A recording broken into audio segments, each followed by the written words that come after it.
You ask Tiger to solve. This deals with linear equations with one unknown. The final result is y equals -6.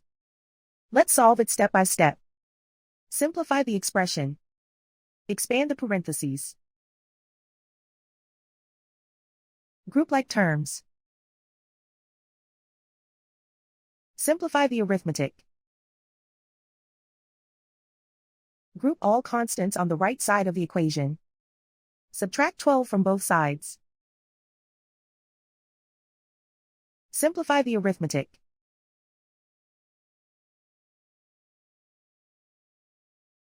Isolate the y. Divide both sides by 2. Simplify the fraction. Find the greatest common factor of the numerator and denominator. Factor out and cancel the greatest common factor.